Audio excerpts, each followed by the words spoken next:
This is a video on some of our new factoring methods.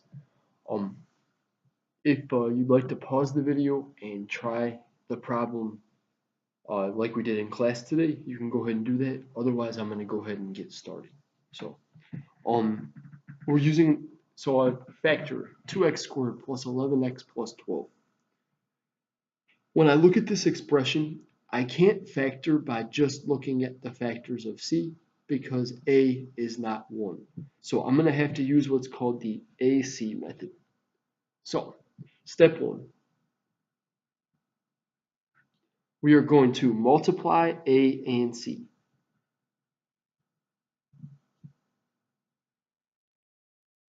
Alright, so I'm going to go ahead and do that right here.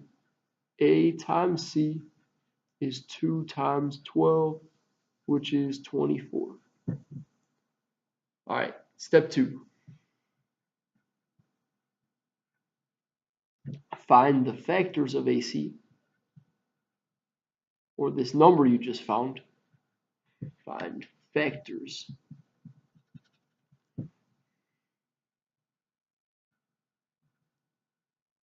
of AC that sum to B.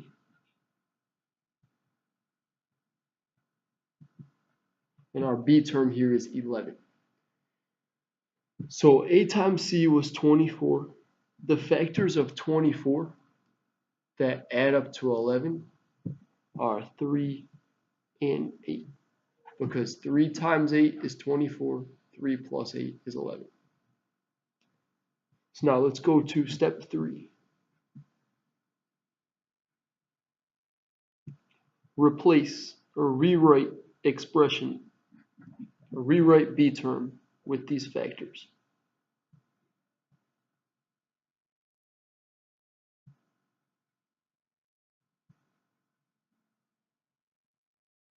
Alright, so my original expression was 2x squared plus 11x plus 12. I'm going to use these factors I found to rewrite the B term. So I'm going to have 2x squared plus 3x plus 8x plus 12. I rewrote the 11x with the 3x and the 8x. From here, for our last step, we are going to factor by grouping.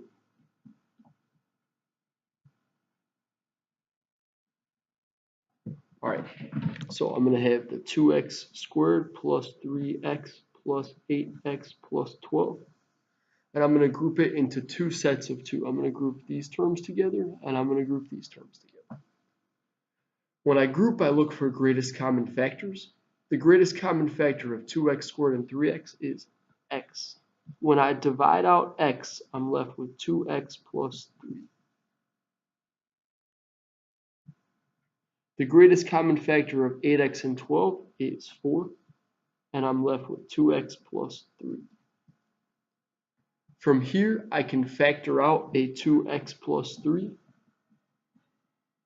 and put the x plus 4 together, and I finally have my factorization. Alright, so these are the steps you're going to follow for the AC method. Now, I'm going to ask you right now to pause the video and try these two questions. So 4x squared minus 4x minus 3 and 2x squared minus 7x plus 6. When you're finished, you can unpause the video and go ahead and check. I'm going to get started though. So for AC, I'm not going to rewrite the steps because they're already up here. I multiply A times C, and I get 4 times negative 3, which is negative 12. Now, the factors of negative 12 that add up to negative 4. I know that there's 4 times negative 3, negative 4 times positive 3, 6 times negative 2, negative 6 times positive 2. I see that this is going to be my pairing because negative 6 times 2 is negative 12, negative 6 times plus 2 is negative 4. Now from here, let's rewrite our B term.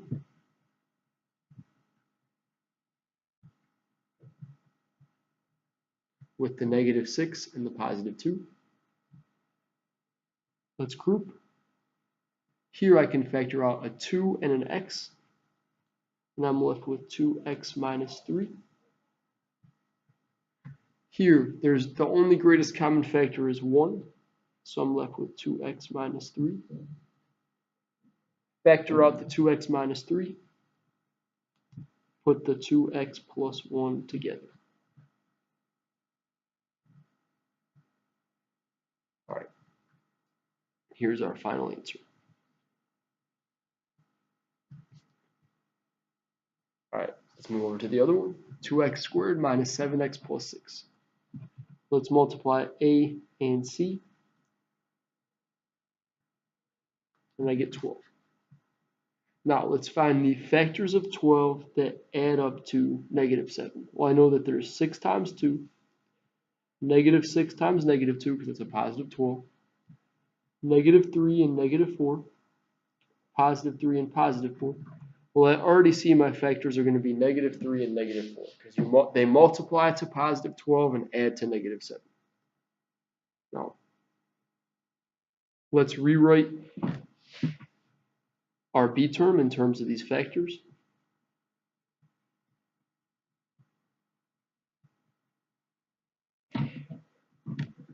Let's factor by grouping now.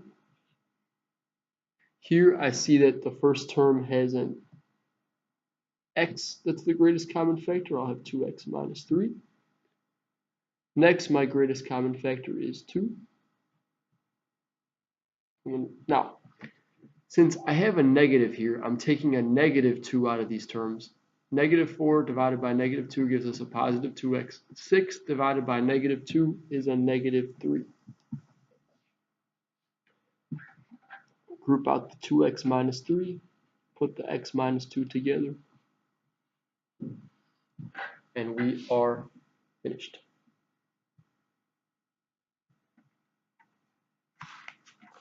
Now, next thing is we have another special factoring pattern called the difference of squares. So anytime you see this pattern, you can use this special factoring pattern. So if you see that a squared minus b squared, or this pattern while you're factoring, it's always going to factor to a plus b, a minus b. So here's why, or here's an example. So say I have x squared minus 9. I know that 9 is a perfect square, so I could rewrite this as x squared minus 3 squared. Now it kind of looks like I have a squared minus b squared, like the x would be the a and the 3 would be the b. So now I can just use my factoring pattern, and this will factor to x plus 3, x minus 3. So if any time I can rewrite an expression as a difference of two squares, I can always use this factoring pattern. So let's try a few. Difference of squares. Factor each expression. So I notice that I have two terms. There's no b term. There's no x in the middle. So I might want to try factoring using a difference of two squares. Step 1, we have to rewrite. So something squared minus something squared. All right, what squared is 16x squared? Or x.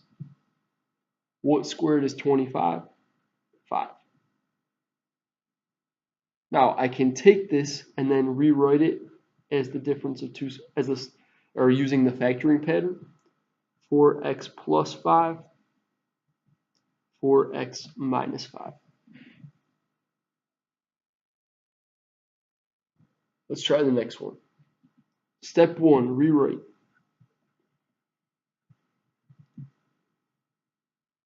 All right, we have 4x squared, so I know that inside I'm going to have a 2 and an x, because 2 squared is 4, x squared is x squared. Here I have a y, so I should probably have a y inside, because it's y squared, and then a 7. Rewriting this using the pattern, I'm going to have 2x plus 7y, 2x minus 7y.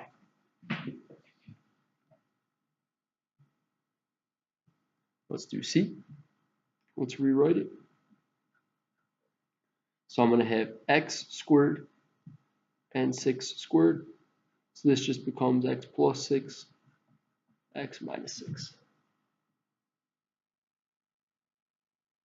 Alright, now D is a trick question. I have x squared plus 25.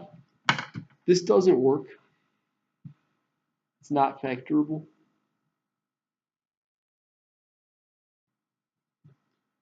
Because we have the plus sign. The key thing about the formula is that there's a difference of 2 squares. So it's not going to work if you have a plus sign in between. So not factorable. Alright, go ahead and pause the video and I want you to work on these 4 problems. You could do the first 2, check, and move over to the last 2. Go ahead and pause right now and try these out. See if you get them right. Alright, I'm going to get started. So start by rewriting. I know that 3x squared is 9x squared. So the quantity 3x squared is 9x squared. And 8 squared is 64. So I'm going to have 3x plus 8, 3x minus 8. Let's do the next one. Here I'm going to have 10x squared minus 9 squared. It's going to give me 10x plus 9, 10x minus 9. You can go ahead and try the last 2. You can pause these ones now and do these ones. Alright, I'm going to get started. Alright, see, it's a plus sign in between the 2 squares, so it's not factorable. And then here, I'm going to have x squared minus 13 squared, because 13 squared is 169. So I have x plus 13, x minus 13. Alright, that's the difference of 2 squares. Alright, what I'm going to ask next is go ahead and pause the video, and you're going to try each one of these problems. Do the first 2, check your answers with me. Do the next 2, check your answers with me. The last 2, check your answers with me. Alright, so go ahead, pause it right now, and go ahead and do the first 2. And I'm going to get started. Alright, for number 1, this is like the last video. So I'm trying to get you to see differences between different factoring methods. Here a is -1, so I can simply factor out a -1. Divide out -1, I have x squared minus 3x minus 40. Now, I look inside and I can do what's called factoring normally. And I can, this time, because a is not 1, or a is 1 on the inside, I can just look at the factors of c that add up to b, which is -8 and +5. So then I get -1, open parentheses, x minus 8, close parentheses, x plus 5 in the second set of parentheses. So this one I can just factor normally like in the last video. So I need you to make that connection right now. Let's look at 2. 2 is the same concept. I know the factors of -63 that add up to 2 are 9 and -7. So I'm going to have c plus 9, c minus 7.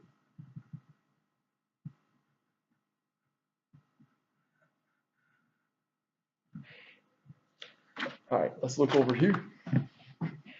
So for number 3 and 4, go ahead and pause the video, try 3 and 4.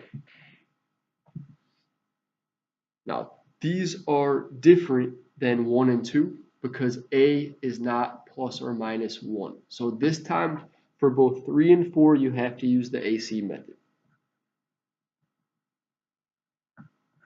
Alright, so let's go ahead. A times c for this problem is 30. The factors of 30 that add up to -11 are -6 and -5. I'm going to have 2m squared minus 6m minus 5m plus 15. Let's group it. So I'm going to have Factor out of 2m, and I have m minus 3. Factor out of 5, a negative 5. That's negative. And I'm going to have m minus 3.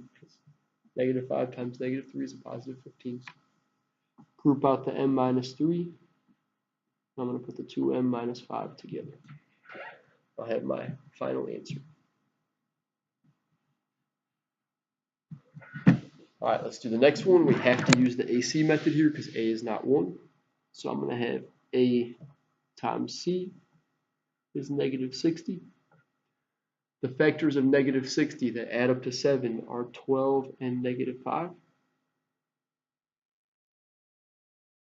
I'm going to have 3x squared plus 12x minus 5x minus 20. Now I can group, factor out a 3x, factor out a negative 5, keep grouping, so I have x plus 4, 3x minus 5. Alright, let's do the last one. Alright, you can pause the video on 5 and 6. Alright, this time, I noticed this isn't a difference of squares right off the bat, but I do have a GCF, a greatest common factor. Bring out a negative 6, and I'm left with z squared minus 100. Because negative 6 times z squared is z squared, negative 6 times negative 100 is positive 600. Now, on the inside, I see that this is a difference of squares.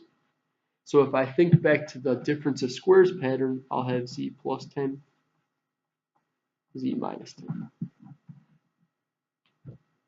Let's do this one. Here, we might have to take out a GCF first. Our GCF is now 2.